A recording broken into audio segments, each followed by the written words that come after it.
So, sorry about that. So, for this class, I'll discuss what is chanting and some rules of chanting and how not to chant. And we'll talk about chandas or meter. So, what is chanting? So, recitation of hymns in Sanskrit is chanting, and you invoke the Ishvara when you learn how to chant Lalita Sahasranamam or Vishnu Sahasranamam. You're learning how to invoke that Ishvara who is from whom this Jagat emerges out of, and by whom it is sustained, and unto whom everything goes back to. And we need to chant this any shloka or Veda mantra from a guru. The reason being, there are there are two types. One is Vedic chanting, where you are chanting Veda mantras, which involves swaras, and shlokas and stotras, which doesn't involve swaras, but there are other rules that need to be followed, like chandas and pronunciation of the mahapranas, alpapranas, and sandhis that need to be taken note of. So it's very important to learn from a teacher who has learned from his or her teacher. So the Guru Shishya Parampara is very important. So as I mentioned, Purusha Suktam or Rudra Prashna, these are examples of Vedic chanting, where Veda mantras are chanted, where swaras are mandatory to apply. So a swara could be a vertical line above a syllable. So that is called Udatta. And then an underscore. I'll discuss this momentarily, but for now, this is the example of a Veda mantra, where swaras are there. And because swaras are there and they need to be applied mandatorily, you cannot chant them in any other way. You can't sing a Veda mantra. You have to chant it according to the rules. Whereas in shlokas, it could be Gita or any Sahasranamam, Vishnu Sahasranamam or Lalita Sahasranamam or any stotra. These don't have swaras. And these are either found in itihasas or Puranas composed by Mahatmas or Upasakas. And they can be chanted in a melody, but they need to be adhered to the chandas, that is meter, and certain other rules also, which I will discuss. So what is the benefit of chanting? Or why should I even chant? Since chanting is a karma, you get adrishtapala and drishtapala. And drishtapala is seen as calmness in the mind. You can develop a meditative mind, which is very useful when you are studying Vedanta, especially when it comes to the matter of the self. You need a calm and clear mind, and chanting helps immensely. And it regulates emotions and elevates mood. And it is also used as speech therapy also nowadays. So it has many benefits, among others. So in Taittiriya Upanishad, Yato va imani bhutani jayante, yena jatani jivanti, yat prayantyabhisamvishanti. So Ishvara is described as the one from whom this Jagat emerges out of, and is sustained by whom and unto whom everything goes back. We are taking names of those when we are learning to chant any Sahasranama, like Lalita Sahasranama or Vishnu Sahasranama. And in Gita, Bhagavan says, Yajnanam Japa Yajnaha Asmi. So, among all the yajnas, Japa Yajna is I am the Japa Yajna, he says. So, these are a few reasons why we need to learn how to chant, because it is a karma. So, you will get karma phala. And also, it is a form of expressing our devotion to the Paramatma. So it is bhakti as well. So, having discussed why we need to chant, let's see some of the rules or correct ways of chanting. So, in Taittiriya Upanishad, in Siksha Valli, the rules of chanting are given. So, Shiksham Vyaakhyasyamaha Varnaswaraha Matra Balam Samasantanaha Ityuktashikshadhyayaha. So here, there are 6 words are there. Varna, Swara, Matra, Balam, Sama, Santanaha. So these 6 words represent the 6 rules we need to adhere to when we are chanting Veda mantras as well as shlokas. But one point to be noted here is the swara is there only in a Veda mantra, and shlokas don't have swaras. So this rule doesn't apply for shlokas. But all the 6 rules need to be applied when it comes to Veda mantras. So let's see the first rule, that is Varna. Varna represents a sound. So it is not what is written, but it is what is heard. So let's take an example, Ka, the Varna Ka.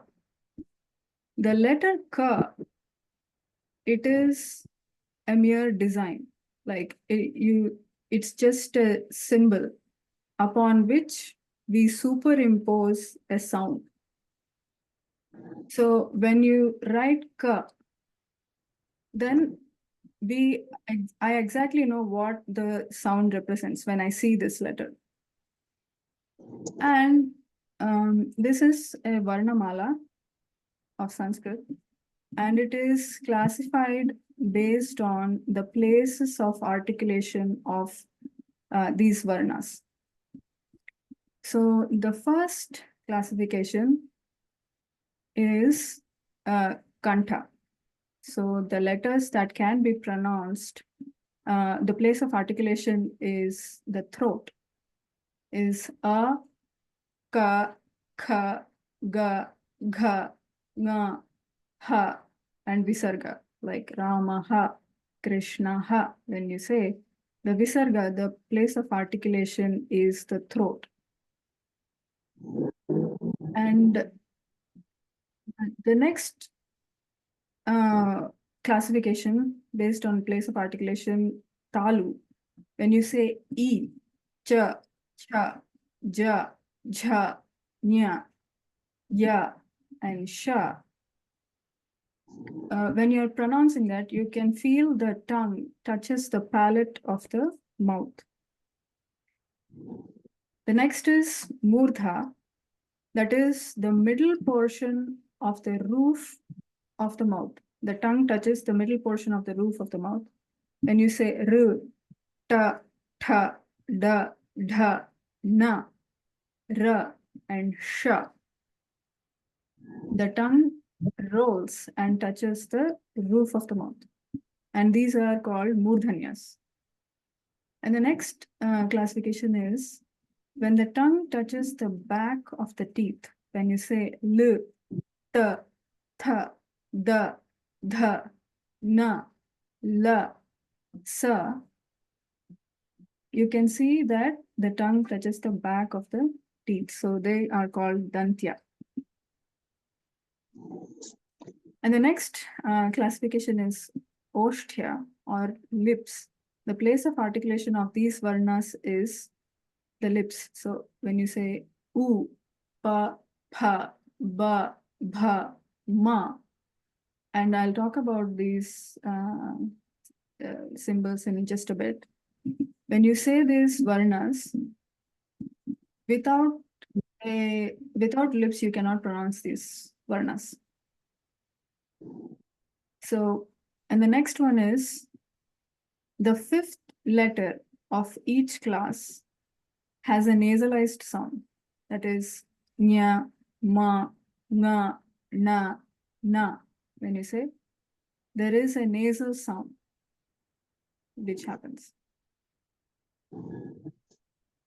And the diphthongs A and I, the place of articulation is kantha as well as talu. So if you observe saying A, I, kantha and talu are involved. And when you say O, au, kantha and oshtya, that is the lips are involved. You have to round your lips in order to be able to say O, au. And the varna va involves danta, that is the teeth, as well as lips. So when you say va, it is dantya oshta. The place of articulation is danta and oshta. And jihva mulya, it is when you say kakah, kakaha, then kakaha and kakaha. When you want to say it together, then the visarga takes a sound of ah, ka, like that.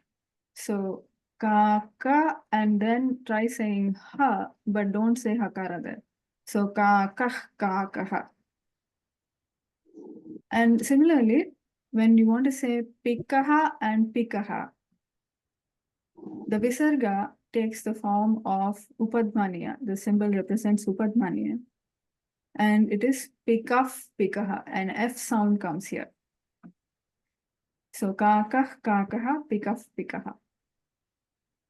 And anuswara, which is represented by a dot, the place of articulation is always nasika. So this pronunciation, if you got it right, you got chanting right. So if you are able to pronounce each and every varna according to the sthana that is given, that is mentioned, then you can master chanting.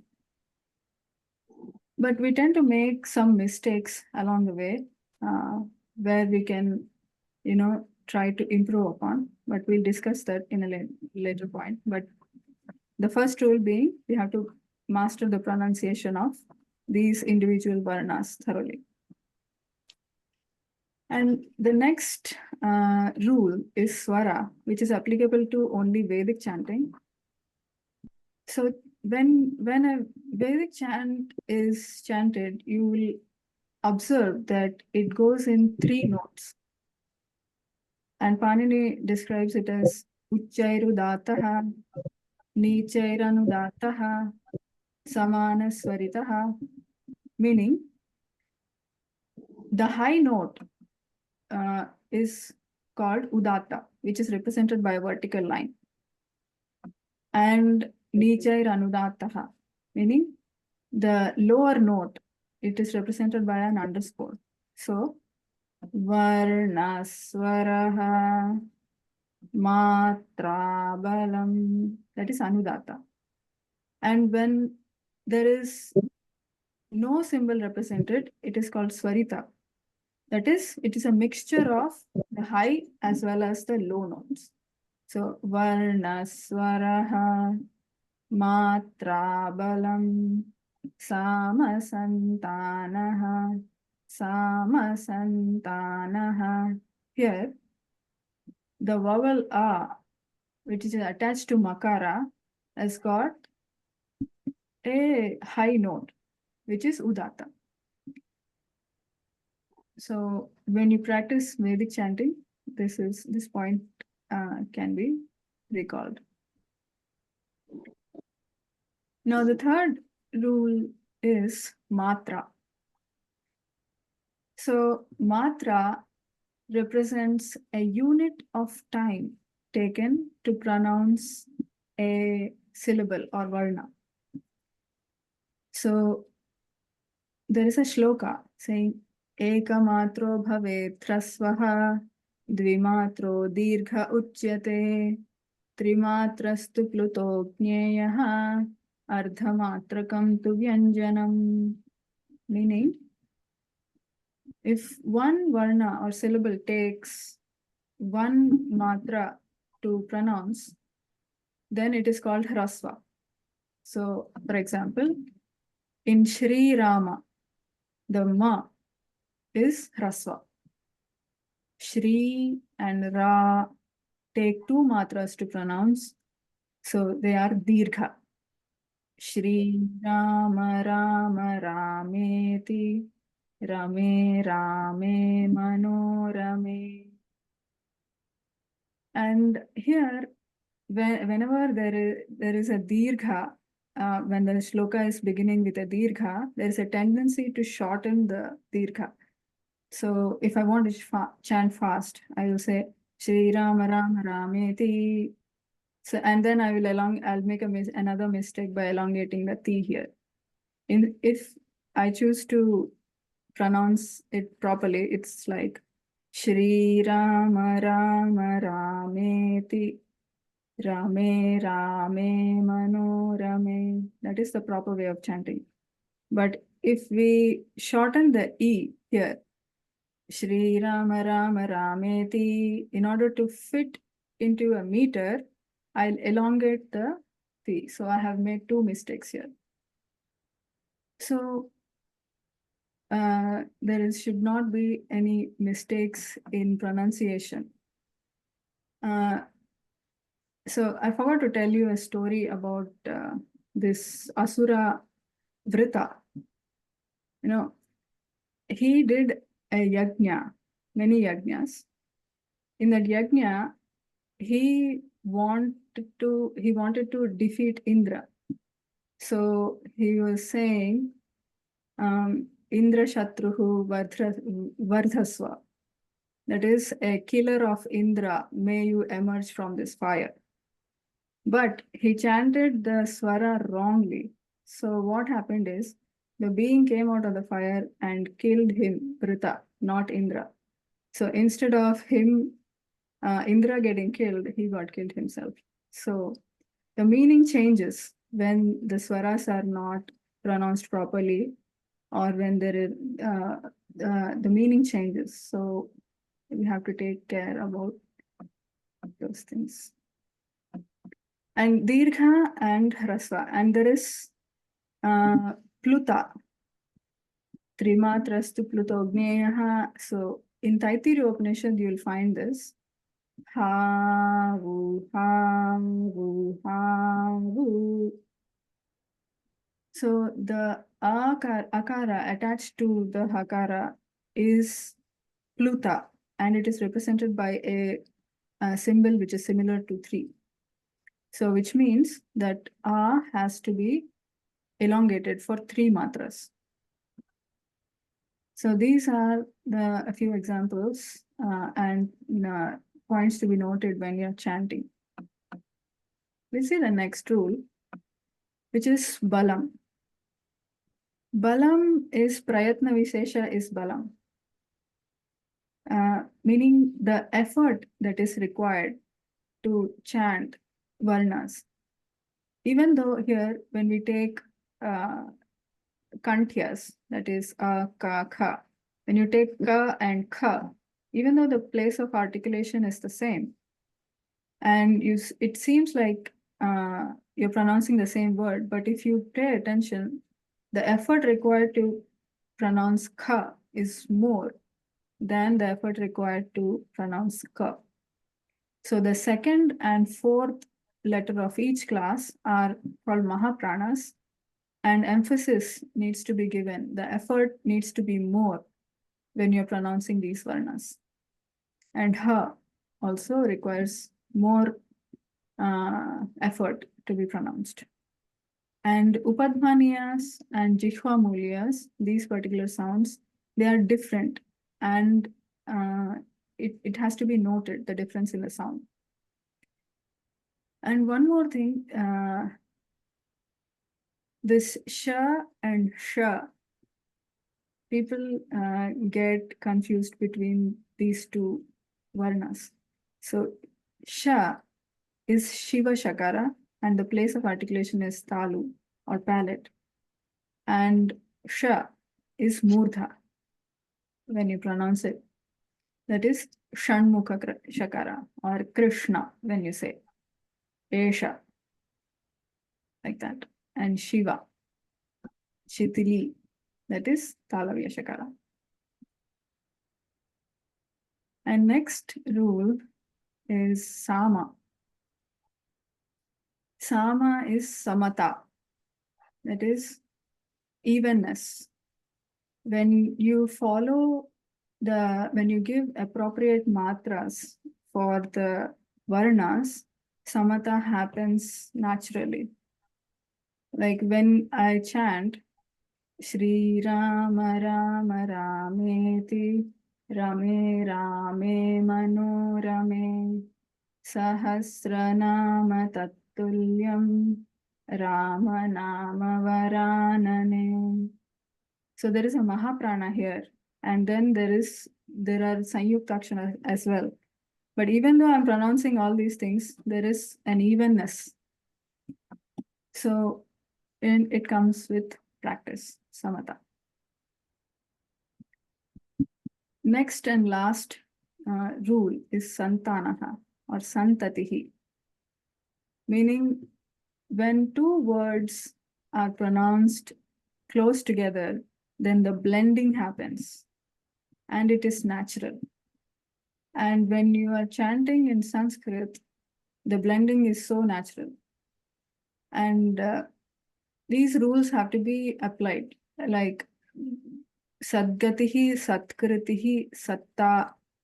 So when I'm chanting it, the visarga, because it is faced by a sakara, it takes the form of a sakara and sa is emphasized. So sadgat is satkrit is satta, sadbhut is satparayanaha. So this is one example of visarga taking a sakara form, but visarga takes many forms. We can see that. I'll take another example. And when visarga is faced with a shakara, then Shridaha, Shrishaha will become Shrida, Shrisha, Srinivasa, Srinidhi, Shri Vibhavanaha. Like that. So if I'm breaking here, let's say, I want to take a break after one pada. Shrida, Shrisha, Srinivasaha, Srinidhi, Shri Vibhavanaha. That is also correct because I'm taking a pause here and the visarga can be pronounced there. If I'm chanting in one line, I have to convert this visarga into a shakara. So Srinivasa, Srinidhi, Shri Vibhavanaha. It become like that. Another modification of visarga we'll see, that is upadhmaniya here. These are all from Vishnu Sahasranamam, by the way. So Achyutaf Prathitaf Pranaf Pranado Vasavanujaha. So here upadhmaniya sound can be heard very prominently. Achyutaf Prathitaf Pranaf Pranado Vasavanujaha. So the first sound comes here. That can be noted. And then this is Jihva Mulya sound example. So Kamadevah Kamapalah Kami Kantah Kritagamaha. If I'm chanting in one line, I can say that. But if I'm taking a pause at one pada, so Kamadevah Kamapalah Kami Kantah Kritagamaha. So then if I'm taking a pause there, I will have to pronounce the visarga completely. So these are a few examples of the last rule, that is the santatihi, the blending. And we'll see anuswara, how it changes also. So the anuswara, it takes the nasal of that class. So ka, kha, ga, gha, nga. So shankara becomes shankara, like that. It takes the fifth nasal of that class. So shankara, ganga, anchita, sanjaya. So these, for every shloka, I will be mentioning these letters. This is just a bird's eye view of like, let you know like what's coming. That's all. So these are the rules that need to be followed. But there are some incorrect ways of chanting that people do as well. Let's say they are adhama chanters. We are uttama chanters.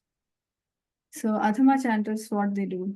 They sing, like, Bhadram karne bhi shrunuyama devaha. Instead of Bhadram karne bhi shrunuyama devaha, we chant according to the rules. But when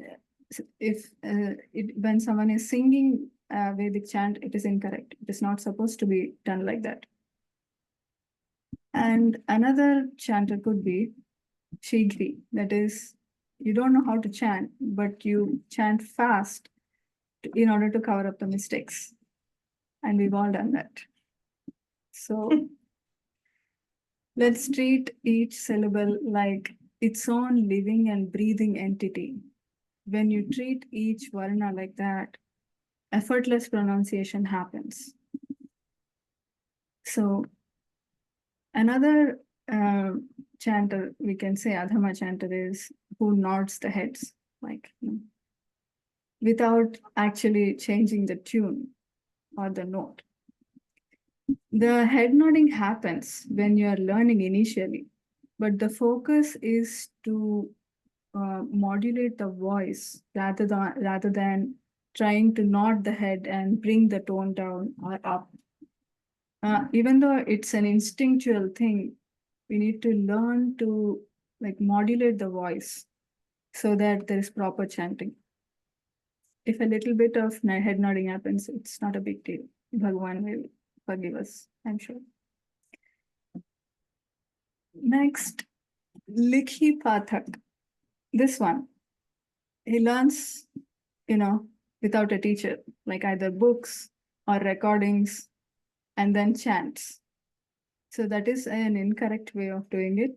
You have to learn from a teacher, because if you learn either from a recording or a book, we think we are chanting properly, but we often make mistakes and we don't know that. A teacher or a person who knows how the correct chanting is done, if they listen to you, they'll be able to correct you.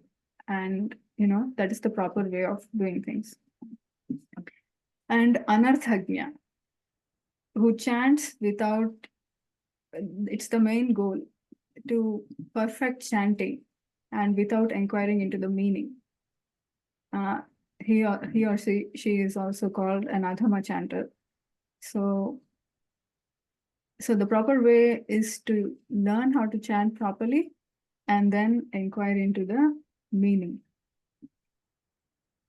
And Alpakantha is a feeble chanter who will just chant very slowly and moving the lips.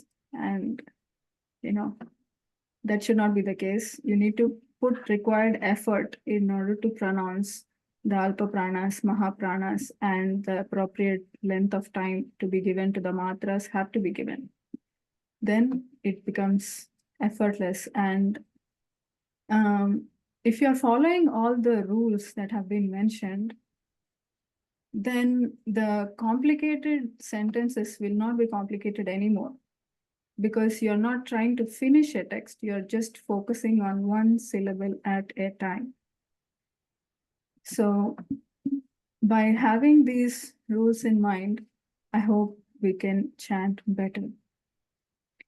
And I would like to discuss the chandas or meter, because we are learning Bhagavad Gita, Vishnu Sahasranamam, and Lalita Sahasranamam, which happens to be, we need to follow the chandas. So chandas is a meter where a certain number of syllables are arranged in a particular meter. So Gayatri Chandas has 24 syllables, Ushnik has 28, and Anushtup has 32 syllables in one shloka. And the most popular being Anushtup. Let's take an example. The Vishnu Sahasranamam, first shloka, is Shuklam Bharadaram Vishnum Shashi Varnam Chaturbhujam. If you count the syllables, there'll be 16 in this first line. So it's like Shuklam Bharadaram Vishnum Shashi Varnam Chaturbhujam. That is 16. 16 plus 16, 32. So Anushtup, this fits in Anushtup Chandas. And then Bhagavad Gita and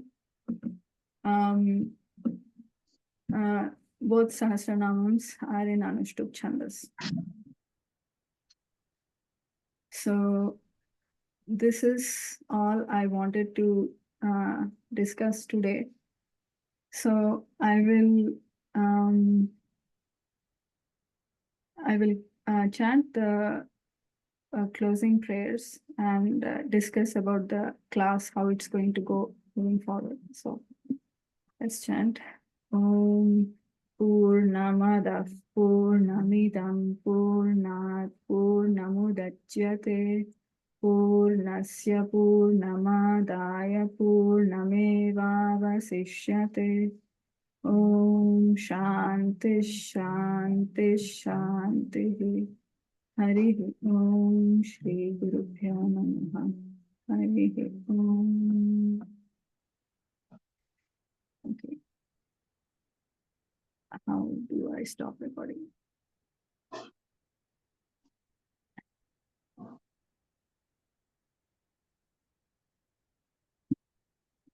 Okay, let it be. So I want to know if you guys have any questions. Before that, I want to say that, so I'll share the material. We'll start Vishnu Sahasranamam tomorrow. Wednesdays is going to be Vishnu Sahasranamam, Tuesdays Bhagavad Gita, and Friday Lalita Sahasranamam. So we'll start with the Dhyana shlokas, and then verse by verse, I'll point out the Mahapranas, and wherever these rules need to be applied, I'll point out, and pada by pada, that is quarter by quarter, I will chant once, and then Janvi has kindly agreed to repeat, be my student here. So I'll chant once and Janvi will repeat twice. You all can be on mute and then repeat twice whenever Janvi is repeating. And eventually we can, one of you guys can come forward and then repeat whenever I chant. So that is this thing. And at the end, last 10 minutes of the class, I would like to split you guys into breakout rooms where you will be in individual rooms, maybe a group of 3 or something. And then whatever we have learned, like let's say we've learned 5 shlokas in one class. one can go one after the other, can repeat, so the other person can listen, and you are chanting out loud. So that is the goal. So that's how the class is going to be. And do you have any questions? No? I have one question. I can't read Sanskrit, so still I'll be able to do it, or Transliteration, I'll try to get you a transliteration of the Vishnu Sahasranamam. And I have Vishnu Sahasranamam, I have Lalita Sahasranamam. There is a book by Ramakrishna Mission, I think. But the print or is I have it in Tamil, so I have to probably, my pronunciation is going to be like Tamil pronunciation. So that's how I'm reading, even the Gita Okay. slokas. So okay.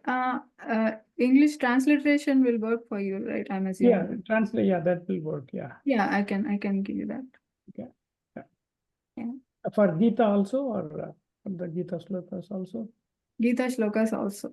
Yeah. Okay, thanks. Yeah.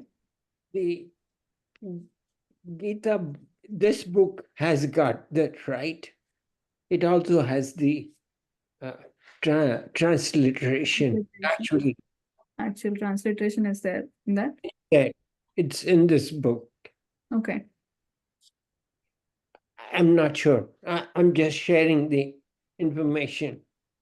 Okay. Gayatri, one more thing. I don't have, this is Shalu. I don't have Bhagavad Gita.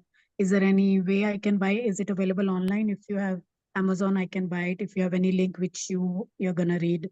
I'll try to look for PDFs. If not, I'll try to provide a link for the materials by tonight. Okay. So you Okay. can get them. All right. And as well as I'll share the screen, but it'll help if you have the book as well. So Yeah, I'll that way be we can putting up practice. the shlokas on the screen, so that should not be an issue for the class. But if you want to practice on your own, you would need the material, and I'll provide that to you. No problem. Thank you. I have a question, please. Yeah. Would you be able to share the recording? Yes, I can, but I'm not sure if I have recorded this class. But from the next class onwards, we'll make sure we'll record it, and then I'll share the. The reason is, for example, when you said the Visarga following, I had a kind of, I was very clear of the Visarga rules. Mm. Okay. I couldn't catch up with it. You couldn't catch it. Okay. Yeah, sure. No problem. I will, going forward, the classes, I'll make sure I'll record and then I'll share it with you. Thank you so much. No problem. And somebody has raised,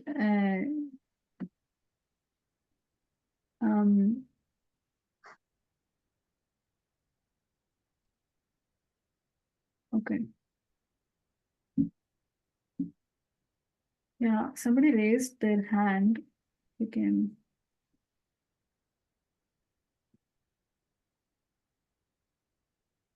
Okay.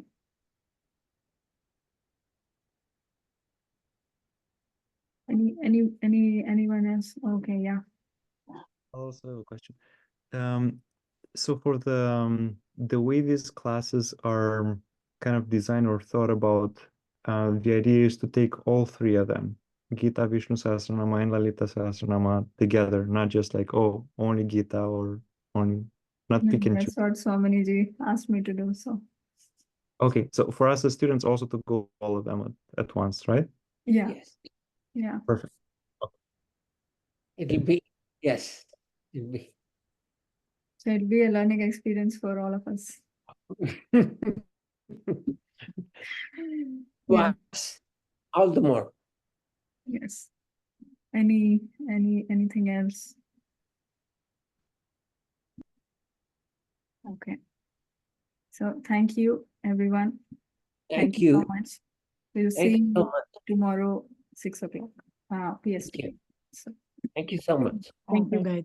Thank you so much. Yeah. Thank you. Thank you. Thank you.